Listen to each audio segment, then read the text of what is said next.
Now, after learning section 66 and section 67, the next discussion that we're going to have now under the share capital chapter is section 68.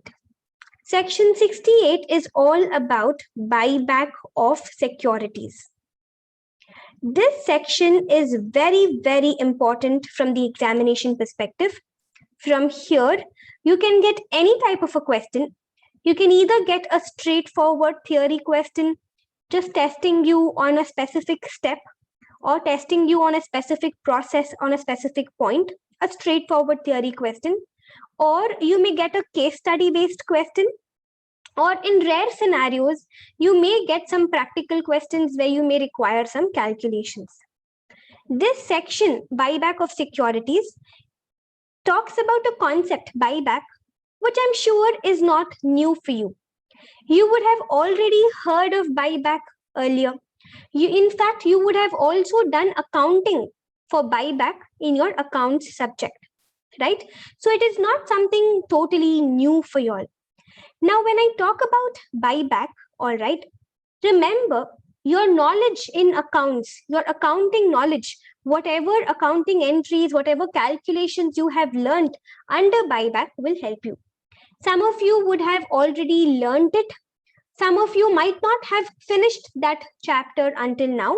You will be learning it in your CA intermediate also, in your accounts, in your accounting paper.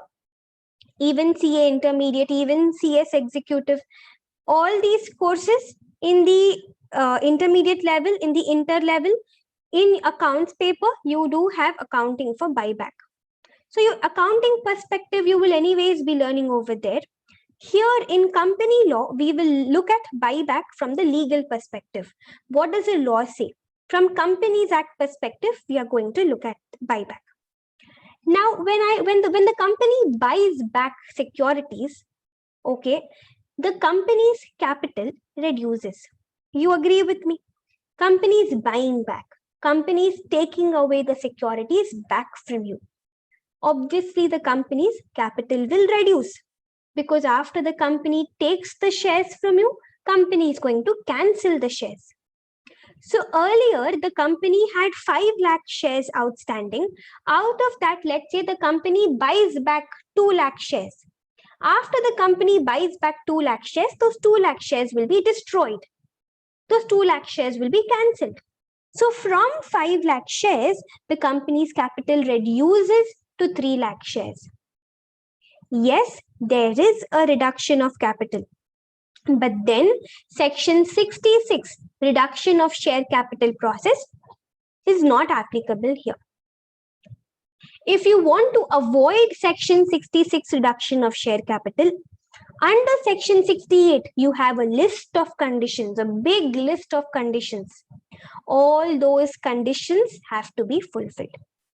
Did you understand? I'll repeat again. Section 68 allows companies to buy back securities, but it puts a lot of conditions. If you fulfill all those conditions, even though it is actually a reduction of share capital, you don't have to follow section 66 process. See, section 66 process is a little complicated because you need NCLT's approval. It takes a lot of time also. NCLT will wait for 3 months for central government, ROC, SEBI and creditors and all to send objections. So section 66 is time consuming. It is resource consuming. It is complicated. Okay, so that is why you can avoid section 66. When you buy back, there is reduction of share capital, but you can avoid section 66 if you fulfill all the conditions given under section 68. If you don't fulfill the conditions given under section 68, then sorry, you have no choice. You will have to follow the section 66 process. Okay, now all the conditions under section 68, we are going to learn one by one, slowly, in full depth, we are going to study. Listen to me very, very carefully. You needn't write anything. Just listen to me. This entire notebook where I'm writing down concepts, I'm anyways going to be sending you all. All right. So just listen to me. Buyback of securities. What is the first condition? First and foremost, from whom is the company going to buy back shares? The company has generally three choices.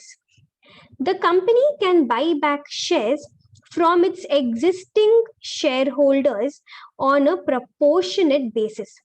This proportionate basis is also called as pro rata. Proportionate or pro rata, this is nothing but a ratio. For example, the company will say, if you already hold 5 shares, I am going to buy back 1 share. So the ratio 1:5 would mean we are going to buy back 1 share if you already own 5 shares. So if you own 10 shares, we are going to buy 2 shares from you. If you already own 20 shares, we are going to buy back 4 shares from you.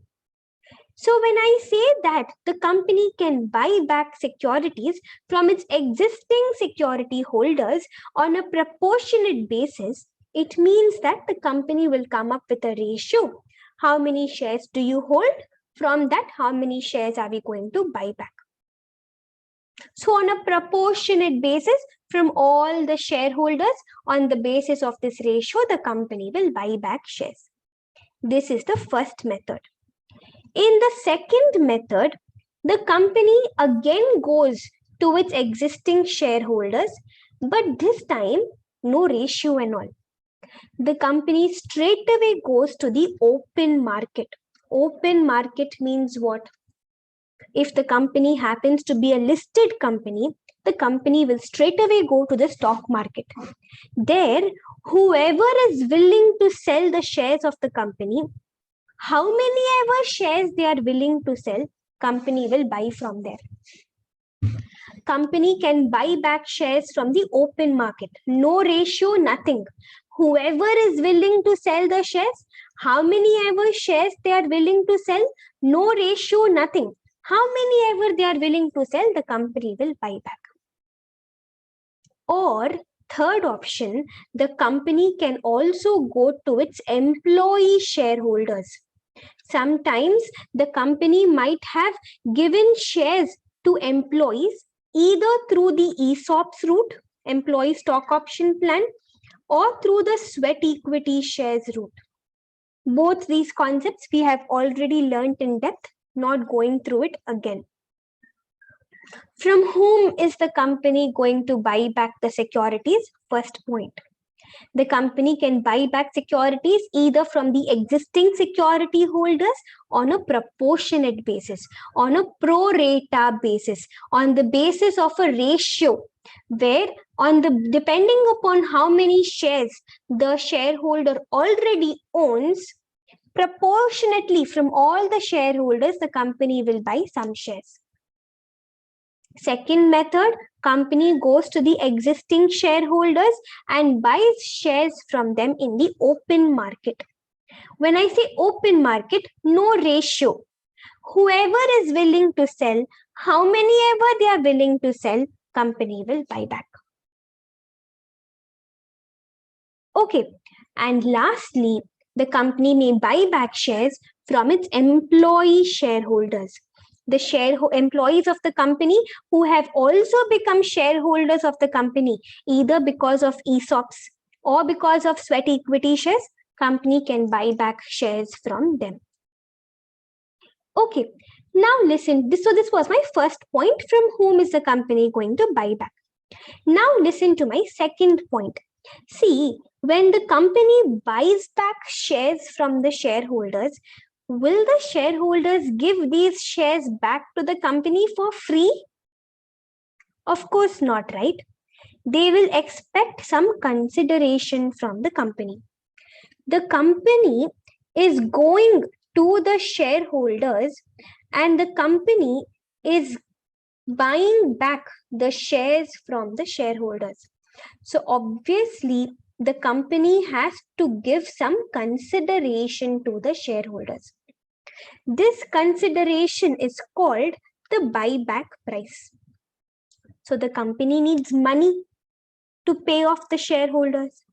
From where is the company going to take this money? What are the sources of funds that are allowed? What are the accounts that the company is allowed to touch? From where can the company take money and pay off the security holders for buyback? Company is given three options. Company is given three sources of funds. Section 68 says, company, you want to buy back securities, you need money to pay buyback consideration. We'll give you three places from where you can take money. Number one, you can take money out of the free reserves of the company. Free reserves means what? The distributable profits. What are distributable profits, guys? Distributable profits are nothing but profits which are available for distribution as dividend. Generally, your accounts, your profits which are sitting under general reserve account, your P&L accumulated balance, they all become your free reserves. So number one, you can take money out of your free reserves, out of your distributable reserves. Or number two, you can take money out of securities premium. Do you remember, guys, earlier when I was teaching you about securities premium, I had told you that money in the securities premium account cannot be used for anything and everything by the company. There are strict restrictions. Company can use money in the securities premium account only for 5 purposes. Remember, we studied. And for Ind AS compliant companies, we studied out of those 5, only 3 purposes it can be used. Yes, and do you remember the last purpose we studied was buyback of shares? Yes, so when the company buys back shares, it is allowed to take money out of securities premium account. Yes, money in securities premium account is not available for use freely for anything and everything. It can be used only for certain specified purposes. And one of those specified purposes is buyback of shares. So when the company is buying back shares, yes, the company can take money out of securities premium account. Third option, the company can make a fresh issue of securities. The company can make a new issue of securities. When the company issues securities, for example, the company can issue new shares or the company can make a new issue of debentures. Whenever the company issues securities, obviously the company is going to receive money. That money, the proceeds, instead of money, we will use the word proceeds.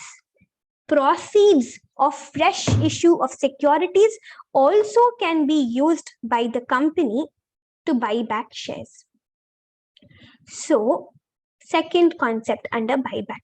What are the places from which my company can take money? Free reserves, securities premium, proceeds of fresh issue of securities. Come on, repeat again. Free reserves, securities premium, proceeds of fresh issue of securities. Keep repeating along with me, please. All right. Please try learning of all these concepts right now along with the lecture. No point sitting for the lecture for 1 hour and then again spending 1 hour at home learning all this. No. The whole objective behind having such detailed lectures is so that you can finish off the learning with me. All these concepts don't require extra time at home. So please pay attention. Please keep repeating. Let all these concepts get registered with me right now, right here. Now listen, I'll tell you a mistake which students make. Instead of writing the third point, fresh issue of securities, they just write proceeds of issue of securities. This word fresh over here does have a significance. What is the significance? Listen, in case the company had made an earlier issue, long back, the company had issued some securities. From that, the company had obtained money. Can that money be used by the company to make can that money be used by the company for buyback now? The answer is a big no. The company is allowed to take money only out of fresh issue of securities. This discussion should remind you to write the word fresh, because the company is not allowed to touch the proceeds of earlier issues of securities. The company can either take money for buyback out of free reserves, or the company can take money out of securities premium account, or the company can now make a fresh issue of securities, take money from there. Earlier issue of securities, money is still available. No, you cannot touch that. Earlier issue of securities, you cannot use that money. Okay, one more point. In case the company is taking money out of free reserves or out of securities premium account, then whatever is the face value of shares which the company is buying back by taking money out of free reserves or securities premium account, that has to be transferred into a separate account called CRR. What is the full form of CRR? I'm sure you guys know about it. Capital Redemption Reserve. And what are we going to do with the money in CRR? Money in CRR can be used only for one purpose, and that is what? To issue fully paid bonus shares. Now, think. Similar concept. In fact, I shouldn't use the word similar concept. I should use the word same concept. Same concept we studied a little earlier in the share capital chapter. Do you remember where? Transfer to CRR, CRR money to be used only for bonus shares. Are you able to link this provision with a concept which we have already studied? Where did we study? Do you remember? Remember redemption of preference shares? There also we studied the same thing. Even there we studied we can take money out of free reserves, or we can make a fresh issue of securities, take money out of there. But their securities premium account can be used only to pay premium on redemption, not the face value, only the premium portion, the premium on redemption, that alone you can pay out of securities premium account. I hope you are able to connect. We had studied in full depth earlier, right? So even over there, we had studied that if you take money out of free reserves and all, then whatever is the face value of the shares which you are redeeming by taking money out of free reserves and securities premium has to be transferred to CRR. Same point even over here. Not proceeds of fresh issue, not from point number 3, from point number 1 or from point number 2. If you're taking money to buy back shares, you will see how many shares are you buying back by taking money from place 1 and place 2. Face value of those shares you have to transfer into capital redemption reserve account. And whatever funds have been transferred to capital redemption reserve account, they shall be used only to issue fully paid bonus shares. This is it about point number 2, concept number 2. So under buyback, first we learned from whom is the company going to buy back shares? From whom is the company going to buy back securities? Number 1, existing shareholders on a proportionate basis. Number 2, existing shareholders from the open market. Number 3, from those employees who are also shareholders of the company. How did they become shareholders of the company? Company would have given them either sweat equity shares, or through ESOPs route, they would have become shareholders of the company. Second concept we learned, from where is the company going to take money for buyback? 3 places: free reserves, securities premium, and proceeds of dash issue. Don't forget, proceeds of fresh issue of securities. We cannot use leftover money of earlier issues of securities. We have to make a fresh issue. If we take money out of place 1 and place 2, we will see how many shares are we buying back out of such money. That much amount, face value of those shares, we have to transfer to capital redemption reserve. Please note, please identify, I am saying face value of those shares have to be transferred to CRR, not the consideration that we pay for the shares. Consideration that we pay for these shares will be way more than face value. Buyback price generally will be way more than face value. In fact, buyback price will also be more than the market price generally. I remember some time back, some 3 or 4 months back, this company, Ajanta Pharma Limited, it's a pharmaceutical company, Ajanta Pharma. This company had rolled out a buyback. Okay, I'm not sure about the exact numbers. As far as I remember, the company's market price was somewhere around 1,400, and they had announced a buyback where the buyback price would be 1,800. So the market price is 1,400, buyback price is 1,800. Buyback price will generally be even more than the market price. That is a motivation that shareholders will get. Otherwise, they will think we might as well sell the shares in the market if the market price is more than the buyback price, isn't it? So to give a motivation to the shareholders, buyback price will generally be even more than the market price. Okay, so anyways, coming back to my Companies Act. So sources of fund, 3 places we have learned. In case we take money from place 1 or from place 2, then whatever is the number of shares that we are buying back out of this money 1 and money 2, face value of those shares we have to transfer to CRR, face value of those shares and not the buyback price. Okay, now coming to the next point. The third point under buyback. Listen to me. We also have to make sure for buyback that the articles of association of the company should authorize the company to buy back. Now you know what my next question is going to be. What if the articles of association does not authorize? And I know you will be able to give me the correct answer. By now you are a pro at all this. If articles of association does not authorize, we'll have to alter the AOA. And how are we going to alter the AOA?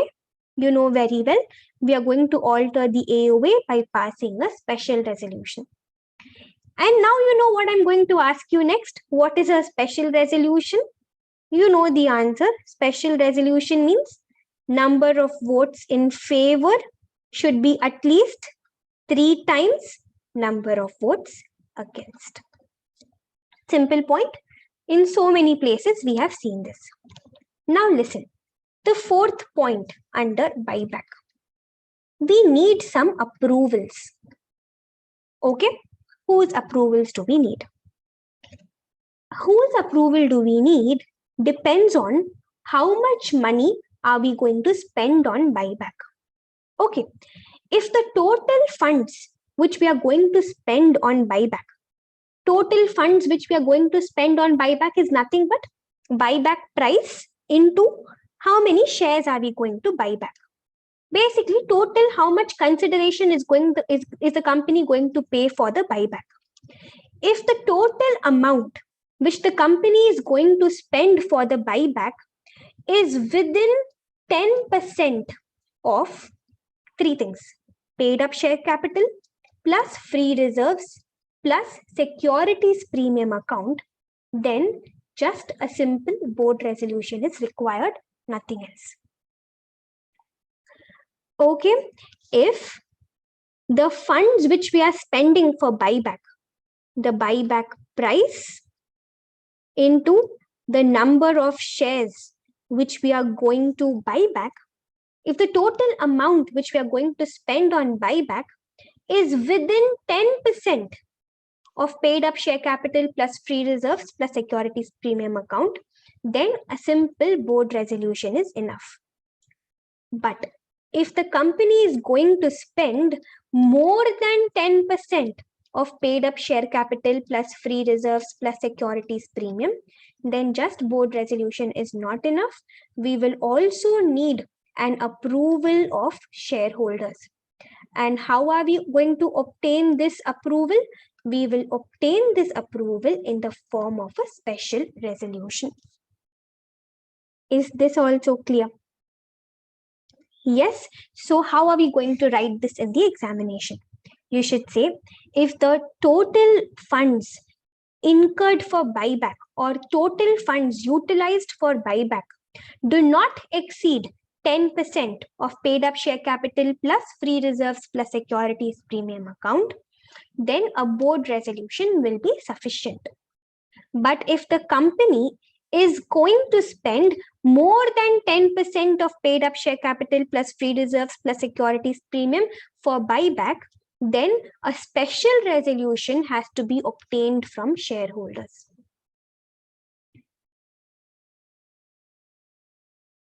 Clear with the approvals, guys? Remember the 10% number. Okay, so if the company is going to utilize up to 10% of paid up share capital plus free reserves plus special plus securities premium, just board resolution is enough. But if the company is going to utilize more than 10% of paid up share capital plus free reserves plus securities premium, then special resolution will be required. We have learned 4 concepts until now under buyback. First of all, I taught you from whom are we going to buy back. Then we learned sources of funds. From where are we going to take money to buy back? Then we learned articles of association authorization. And now we learned about approvals. Okay, now listen to my 5th concept under buyback. My 5th concept is about some limits that we have to follow. See, what is the maximum number of shares or what is the maximum number of securities which my company is allowed to buy back? There is a limit. My company has to follow this limit. There are totally 3 limits. This is the part which you would have either already studied or which you will be studying under accounts. You have totally 3 limits. Okay.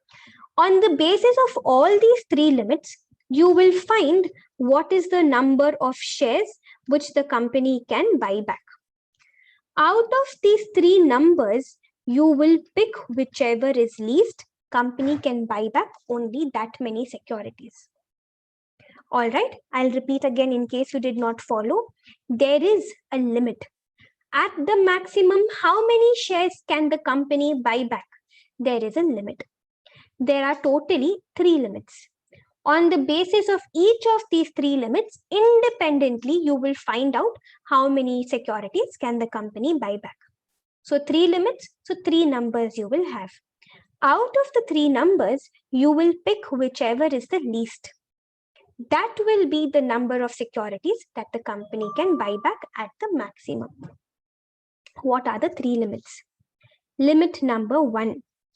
At the maximum, the amount of money which the company can utilize can be 25% of paid up share capital plus free reserves plus securities premium.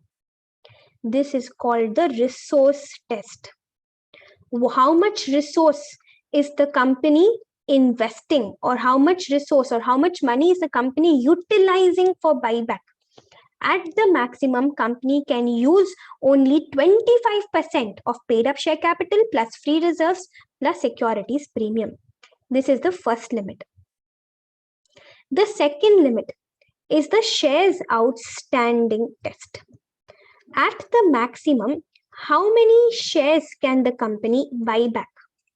At the maximum, company can buy back only 25% of total equity shares. At the maximum, company can buy back only 25% of total equity shares in a year. Third limit. Third limit is a debt equity test. After the buyback, if you see the debt equity ratio means what?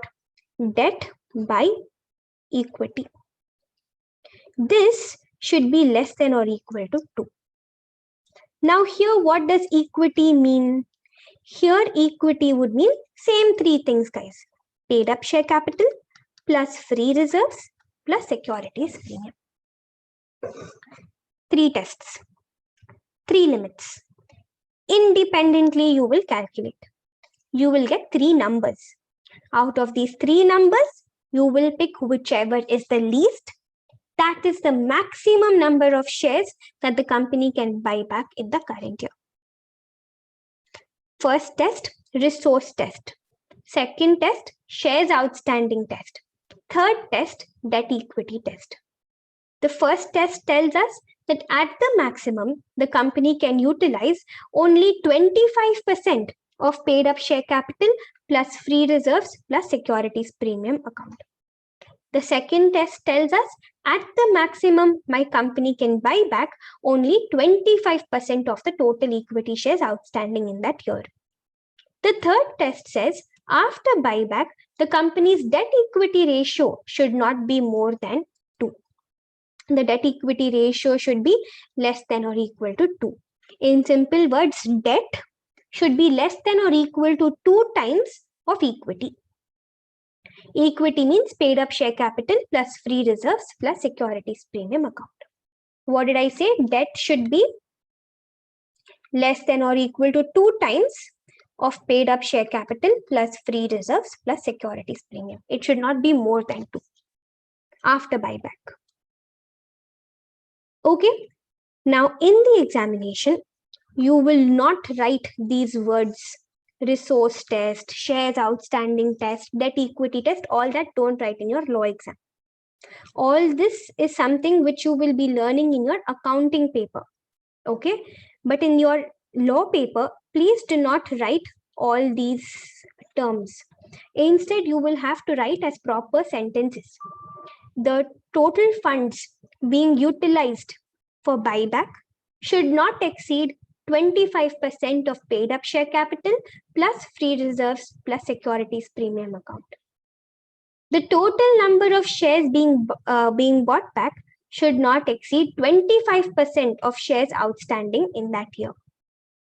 After buyback, debt should be less than or equal to 2 times of paid up share capital plus free reserves plus securities premium.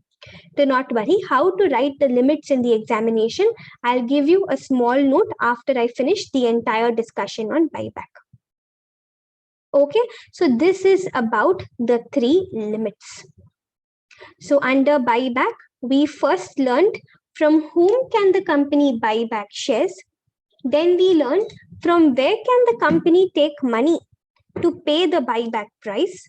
Then we learned articles of association should authorize the company to buy back shares. Then we learned what are the approvals that the company requires. If the company is utilizing not more than 10% of paid up share capital plus free reserves plus securities premium, then board resolution itself is enough. But if the company is going to utilize more than 10%, then special resolution is required. And then we learned that there is a limit at the maximum. How many shares, how many securities can my company buy back? There is a limit. There are in fact 3 limits. So all the 3 limits independently calculate. See what is the number you get. Pick the least of those 3 numbers. That would be the shares, the number of shares that the company can buy back. Resource test, which talks about how much money can you utilize for buyback.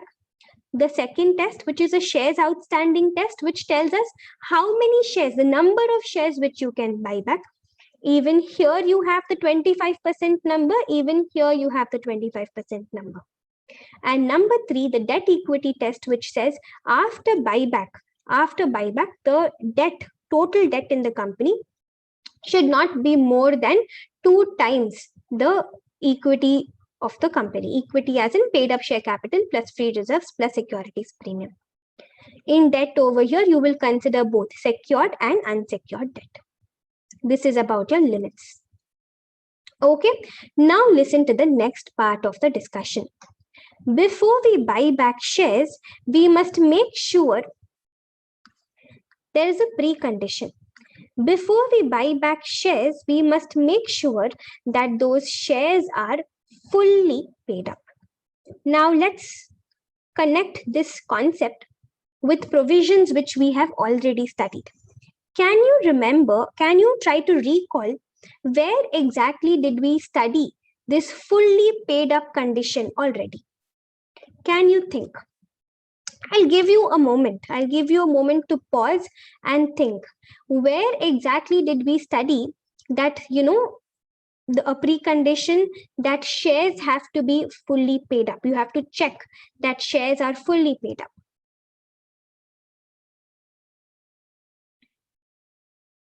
Do you remember?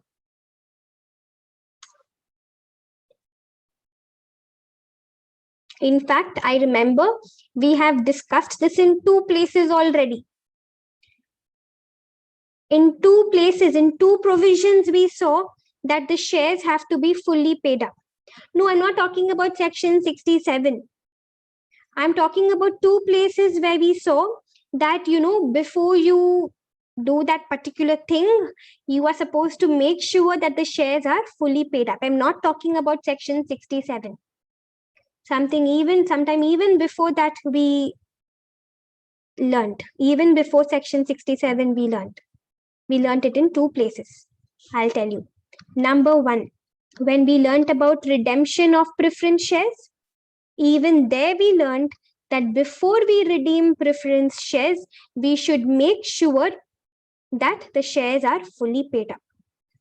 Number two, when I taught you about bonus shares, bonus issue, even there we learned that before making bonus issue, we must make sure that the existing shares are fully paid up. In fact, even when I taught you about converting shares into stock, even there we learned shares must be fully paid up, only then you can convert them into stock. But right now I was actually thinking about these 2 points, whether you remember or not. So the precondition is that before we buy back shares, we must ensure that those shares are fully paid up. Always connect provisions like this. It will help you revise. See, automatically now what did we do? Now, subconsciously, we have also revised a little bit of redemption of preference shares, a little bit of bonus issue. This is how preparation should happen, especially in a paper like law. Okay, so what are the preconditions? The shares should be fully paid up. Only then you can buy back shares. Similar provision we also learned under redemption of preference shares and even under bonus issue. In case my company happens to be a listed company, then you have a lot of SEBI regulations also applicable for buyback of shares. All those SEBI regulations also we must make sure are being followed. What are those SEBI regulations? Not required right now. We are focusing on Companies Act. Okay, now listen to my next point. My next point is very important. You may get a standalone question just focusing on the next point possible. See, we have to inform the shareholders fully, properly about all the details connected to buyback. We have to give them a full disclosure of all points related to buyback. In case a special resolution is required, then a special resolution required, we just studied. Special resolution is required in case the company is going to spend more than 10% of paid up share capital plus free reserves plus securities premium. So in case a special resolution is required, obviously we have to call a meeting of shareholders. Only in the meeting they will pass the resolution. Now, how do we call a meeting of shareholders? To call a meeting, obviously we have to give them a notice saying where will the meeting be held, when will the meeting be held, what is the agenda of the meeting, all that. Now, to that notice, an explanatory statement has to be attached. To that notice, What are we going to attach? What is it called? An explanatory statement. In this explanatory statement, all details relating to buyback have to be written. The law talks about a lot of details which we are supposed to write in this explanatory statement. But I want you to remember just 5 things which you should write in this explanatory statement. The hint to help you remember those 5 things is stand. You understood my background? When the company sends a notice to the shareholders asking them to come for the meeting, to that notice, the company has to attach an explanatory statement. In this explanatory statement, the company will try to inform the shareholders everything about buyback. Through this explanatory statement, the company is going to give all disclosures relating to buyback. Only on the basis of this information, the shareholders will be able to make a decision whether they should vote in favor of buyback or whether they should vote against the buyback. So we should give them a proper disclosure of all material information. 5 things which should be written in this explanatory statement. Number 1, what are the shares? What are the securities that we are going to buy back? Which class of shares, which class of securities are we thinking of buying back? Number 1. Number 2, T. T stands for time limit. What is the time limit within which we plan to do the buyback? What is the timeline? When are we going to buy back? When are we going to complete the buyback? The entire timeline, the time limits within which buyback will be completed. Even that has to be mentioned in the explanatory statement. Number 3, A. A talks about amount. What is the amount that the company is going to utilize for buyback? What is the amount that the company is going to invest for buyback? N. Necessity, need. Why? What is the reason? Why is the company buying back shares? And D is the residuary. Any other disclosure which is going to be material for the shareholders in making a decision whether they should vote in favor or whether they should vote against. Understood? So these are the 5 important points which should be written in your explanatory statement. What is a hint? How are we going to remember these 5 points? Stand. Learn it with the hint. It will be easier for your brain to remember. S for which shares, which securities are we going to buy back? T for time limit. What is the time within which we are going to complete the buyback? A, what is the amount that we are going to spend for the buyback? What is the amount which we are going to utilize for buyback? N, necessity. Why? What is the reason, justification for buyback? And D, other disclosures of matters which are connected to buyback, which will be relevant for the shareholders to know. Understood until here? 100% clarity. Okay, so we began with the persons from whom the company can buy back. Then we learned from where is the company going to take money for buyback. Articles of association, authorization, approvals, the 3 limits, the precondition, and explanatory statement. These are the concepts which we have learned until now relating to buyback. Now listen to me. After this, we are going to be learning a set of time limits. Now, if you look at your study material, these time limits are spread across the entire discussion on buyback. One time limit is written here, one time limit is written there. There are a lot of time limits and they're all written in separate places, which makes it difficult for us to remember. It is these time limits which make this concept of buyback a little difficult for us to study. It makes us feel like, oh God, there is so much to study under buyback. But no, I will try to simplify it for you by bringing all the time limits together in one place. So in one place itself, you will have all the time limits. It will be easy for you. Totally, I'm going to talk to you about 5 time limits. Time limit number 1. What is the time limit for completing the buyback? See, listen. Once the company passes the resolution, in some cases, just board resolution is required. In some cases, special resolution is required. Whatever it may be, whichever resolution it may be required, once the company passes the resolution, within 12 months from that date, the company should complete the entire buyback process. First time limit is to complete buyback. Buyback should be completed within dash months, within 12 months from the date of passing the resolution. Time limit number 2. Once the buyback is completed, from the date of completion of buyback, within 7 days, the company should extinguish the shares. The second time limit is for extinguishing the shares.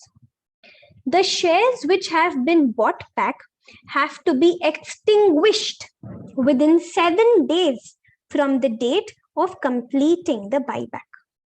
Now, what does extinguishing mean? Extinguishing means destroying. The shares should be cancelled. The shares should come to an end. The share certificate should be burnt and destroyed. That is extinguishment. The shares which we have bought back should be extinguished, should be destroyed, should be removed. The share certificate should be burnt away within 7 days from the completion of buyback. Second time limit. Third time limit. Between two buybacks, how much gap is required? Between buyback 1 and buyback 2. Let's say today only the company has done a buyback. Now, when can the company buy back securities again? The company will have to wait for 1 year. After the company completes a buyback, the company can do another buyback only 1 year after closing the earlier buyback. In simple words, time gap between two buybacks should be minimum 1 year. Okay, first time limit, the company should complete the buyback within 12 months from the date on which resolution is passed. Second time limit, once the company completes the buyback, within 7 days, the company should extinguish the shares. Third time limit, between two buybacks, we need a minimum time gap of 1 year. Okay, this was my third time limit. Now talking about the fourth time limit. The fourth time limit is all about the buyback return. Very simple. From the date on which the company completes the buyback, from that date, within 30 days, the company should file the buyback return. With whom? With the ROC. In case the company happens to be a listed company, it should also be filed with the SEBI. Okay, so buyback return has to be filed within 30 days of completing the buyback. This is my fourth point, my fourth time limit. And my last time limit, in an interesting time limit, it talks about a cooling period. Listen to me. Once the company buys back shares, after that, it has to wait for 6 months. Only after 6 months, it can make a further issue of securities. Let's say the company made a buyback. Once the company completes the buyback, after that, if the company later wants to issue securities, for example, let's say the company wants to issue more shares, or the company wants to make a private placement, or the company wants to make a public issue, the company wants to make an IPO, any sort of an issue if the company makes, any securities if the company wants to issue, the company will have to wait for 6 months. This is your cooling period. The company can make a further issue of securities only 6 months after completing the buyback. But here, some exceptions are given. Within 6 months, during this 6 months period itself, if the company wants, it can make a bonus issue, no problem. Within the 6 months, if the company wants, it can issue ESOPs to employees. It can also issue sweat equity shares to employees during these 6 months. During these 6 months, it can convert debentures into equity shares, preference into equity shares. These conversions and all are allowed. But during these 6 months, the company cannot make any other issue of securities. Even rights issue, the company cannot make in the 6 months period. Company can make a rights issue also only after 6 months. Are all my 5 time limits clear for everybody? Yes. What is my 5th time limit? Let me repeat the 5th time limit alone again. Some of you might not have understood. The 5th time limit talks about a cooling period.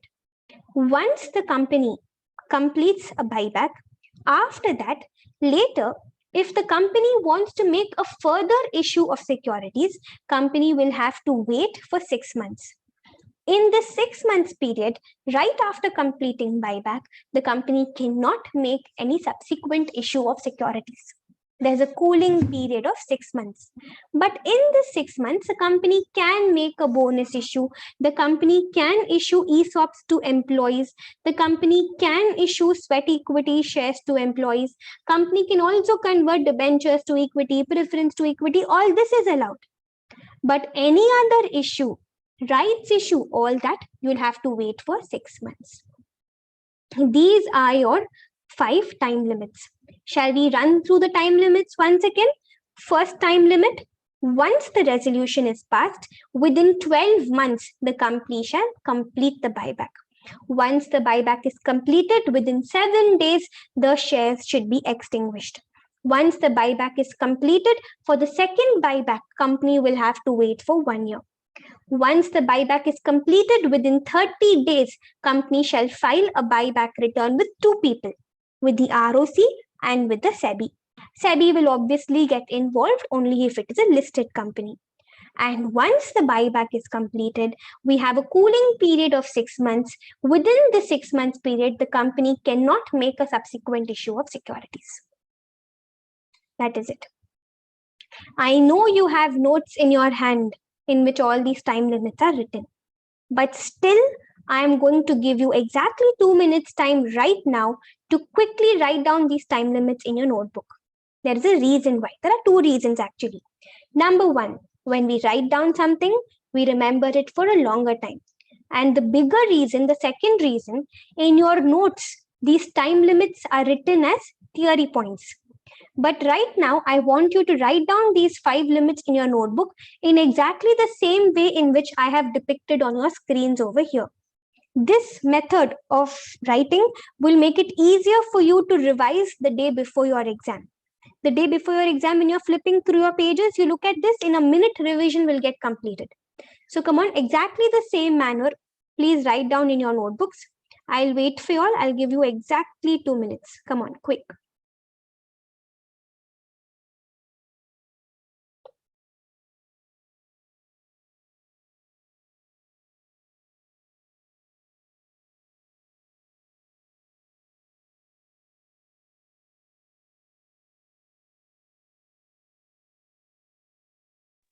I hope we are all done writing by now. Now, after this, we just have a few more points left. Listen to me. Every company that buys back securities will have to maintain a register of buyback. In this register, all details relating to buyback, for example, how many shares has the company bought back, for what buyback price, when did the company cancel the shares, when did the company complete the buyback, all details relating to buyback should be written in this register. So the company which is buying back shares will have to maintain a buyback register. This is simple. Now, the next point that I'm going to discuss with you all is another very important part of our buyback discussion. Again, you can get an independent question asking you just about this point. A plain theory question is possible on this. Very important. There are some keywords over here which I would like you to remember. Listen to me. Declaration of solvency. Before I start discussing the concept with you, before I start discussing with you what exactly the law says about this, let me give you some background. Let me help you, build a picture in your mind. See, listen, the company is buying back shares, which means what is the company doing? The company is giving money to the shareholders. The company is returning money to the shareholders and canceling their shares. The company is giving money to the shareholders. Don't you think the creditors will get angry? Why?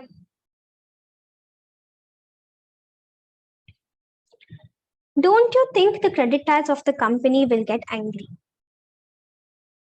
See, they will. If the company is buying back shares, company is using its money to give to shareholders.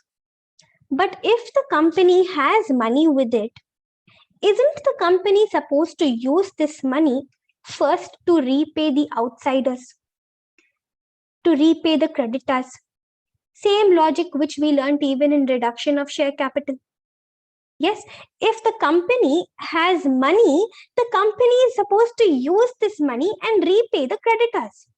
Instead of repaying the creditors, company is letting the creditors, the loans and all, the company is letting the loans stay outstanding, and instead company is taking money and paying off to the shareholders. The creditors are again going to create a ruckus over here. They are going to get angry. So we are supposed to now convince the creditors that creditors, don't worry. Yes, before paying you, we are paying the shareholders. Yes, we are doing that. But don't worry, we have enough money for you also. That is the whole logic behind this declaration of solvency. Do you understand? Yes, through the declaration of solvency, we are telling the creditors, yes, we agree. Without paying you, we are paying off our shareholders. But you have no reason to worry. We have enough money for you also. This will convince my creditors at least to some extent.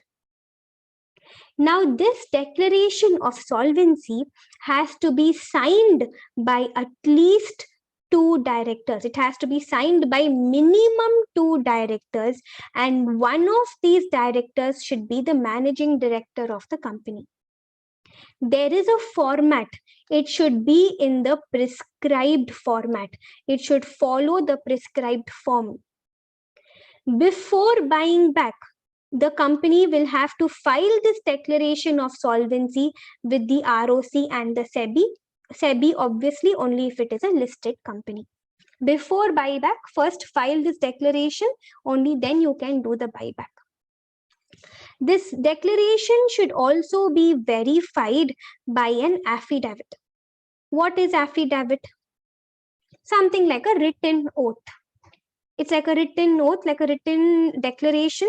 When I say verified by an affidavit, it means you are giving out a view that whatever is written in this declaration is true. When I say it is verified by an affidavit, it indicates that this declaration is a reliable declaration. It is an honest declaration. It should be verified by an affidavit. All this is fine, but what are we going to write in this declaration? What is the content of this declaration? 2 points. First of all, the board of directors will write that the board of directors have made a full inquiry into the affairs of the company. They have properly inquired into the company's affairs, and on the basis of that inquiry, they have formed an opinion. They have formed 2 opinions on the basis of that inquiry. Opinion number 1, that the company is capable of meeting its liabilities, which means company has enough money to pay off creditors also. And opinion number 2, according to the board of directors, next 1 year at least, company will not go insolvent. Next 1 year at least, company is not going to be bankrupt. That is all. This is declaration of solvency. Before the company buys back securities, the company is supposed to file a declaration of solvency with the ROC, and if it happens to be a listed company, it shall also file it with the SEBI. This declaration has to be in the prescribed format. It has to be signed by minimum 2 directors, and at least one of the directors signing should be the managing director of the company. This declaration should also be verified by an affidavit. This affidavit will give a picture that this declaration is an honest declaration. In this declaration, the board of directors will write that they have made a full inquiry, keyword. Board of directors have made a full inquiry into the affairs of the company, and they are of the opinion, keyword, opinion. They are just giving their opinion. They are not certifying. They are just giving an opinion that according to them, the company will be capable of meeting its liabilities and it will not be insolvent for the next 1 year at least. These things which I have just boxed in red, important. Board of directors have made a full inquiry into the affairs of the company, and they are of the opinion that the company is capable of meeting its liabilities and will not go insolvent for the next 1 year at least. Clear about this? This is about our understanding on declaration of solvency. After this, we just have one last concept under buyback. But before we do that, I'm going to show you the theory on declaration of solvency. We are all going to read that together. Okay, slowly, carefully, you will read this together along with me. Declaration of solvency to be filed with ROC and SEBI. SEBI only if it is a listed company. When? Before making the buyback. How? In the prescribed format, verified by an affidavit. Signed by at least minimum 2 directors, one of whom shall be an MD. To the effect that the board of directors has made a full inquiry into the affairs of the company. Accordingly, it has formed an opinion that the company is capable of meeting its liabilities and will not go insolvent within a period of 1 year of the date of declaration. All clear?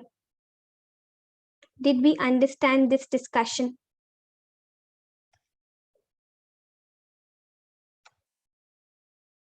Yes, I'll pause for a moment over here. Just give this declaration part one last reading and then we will proceed.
Going ahead to the last part of buyback, a company will not be allowed to buy back in some cases. There are some restrictions. For example, a company will not be allowed to buy back securities if it has defaulted, if it has committed a default in repayment of deposits. Remember, even we spoke about this even earlier. Repayment of deposits, another R we will talk about redemption of what? Another D, redemption of debentures. When we talk about redemption of debentures, we will also talk redemption of preference shares. So if the company has committed a default in repayment of deposits or redemption of debentures or redemption of preference shares or paying interest on deposits or paying any interest on debentures or paying any dividend on preference shares, or if the company has defaulted in the repayment of any loan to a bank. Okay, if the company borrowed a loan from a bank and if the company is not repaying that loan or interest on that loan, then the company should first rectify the default. After rectifying the default, for the next 3 years, company cannot buy back securities. Okay, then a company cannot buy back securities through its subsidiary company. It cannot give financial assistance to its subsidiary company and say, use this money to buy my shares. It cannot buy back shares through a subsidiary company. Same way, it cannot buy back shares through an investment company. Also, it should not have any subsisting default relating to filing annual return with the ROC, filing the financial statements with the ROC, or relating to dividend declaration. That's all.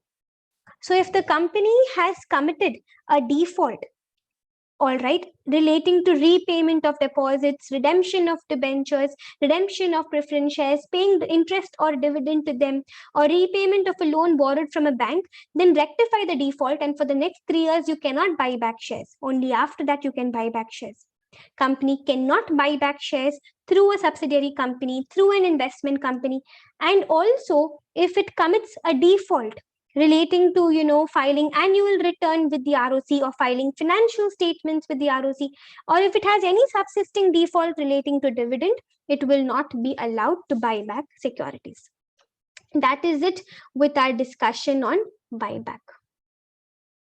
All right, giving you a quick run through. From whom can the company buy back shares? Come on, keep repeating along with me. Keep giving me quick answers. Let's close this with 100% confidence. We can buy back securities from existing shareholders on a pro rata basis, or from existing shareholders from the open market without any ratio and all, or from our employee shareholders to whom we had given shares in the form of ESOPs or sweat equity. Then to buy back shares, we have to give consideration to those shareholders. We can take money out of free reserves, out of securities premium, or out of proceeds of fresh issue of securities, not leftover money of earlier issue. In case we are taking money out of free reserves, or in case we are taking money out of securities premium, then with that money, how many shares are we buying back? Face value of those shares we have to transfer to CRR, which shall be used only to issue fully paid bonus shares. Articles of association should authorize if we are spending not more than 10% of paid up share capital plus free reserves plus securities premium, board resolution itself is enough. But if we are going to utilize more than 10%, then we need special resolution. Total amount being utilized for buyback should not exceed 25% of paid up share capital plus free reserves plus securities premium. Total number of shares which I'm going to buy back should not be more than 25% of total equity shares. Debt equity ratio after buyback should be not more than 2. My shares should be fully paid up, only then we can buy back. In case I'm a listed company, even SEBI regulations should be followed. Remember my hint stand?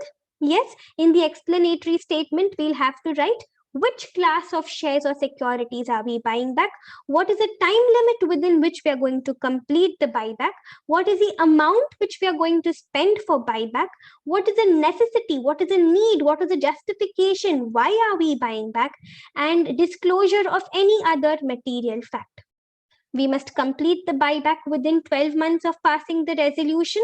Then we must extinguish the shares within 7 days of completing buyback. After completing the buyback for the next 1 year, you cannot make a buyback again.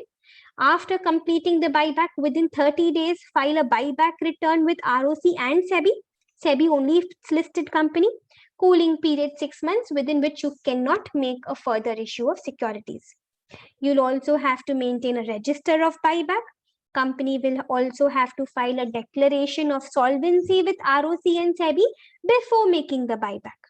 In this declaration, the board of directors will mention that they have made a full inquiry into the affairs of the company, and they have formed an opinion that the company will be capable of meeting its liabilities and that the company is not going to go insolvent at least in the next 1 year.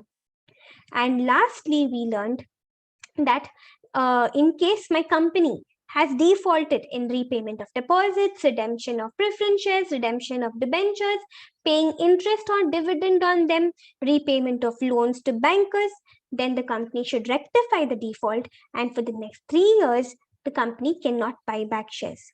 Also, company cannot buy back shares through a subsidiary company, through an investment company. And also, if the company has a subsisting default relating to filing the annual return or the financial statements with the ROC, company cannot buy back securities. This is it with buyback. I hope all of you are crystal clear with the entire discussion. Yes, I do have a lot of examination questions and a lot of mock test questions to discuss with you all relating to buyback. But do not worry, I will not take up right now. It will become too much for you all to remember, too much for your brain right now. With this, I will close this lecture here. In the next lecture, I will start with giving you all the notes for the limits. Remember, I was telling you all that for the limits, I will tell you all these limits. For the limits, I told you all, I'll tell you all how to write this in the examination. So the notes for this, I'll start with this in the next lecture. And after that, in the next lecture, we'll discuss all those questions. Okay, I'm not taking up right now. Okay.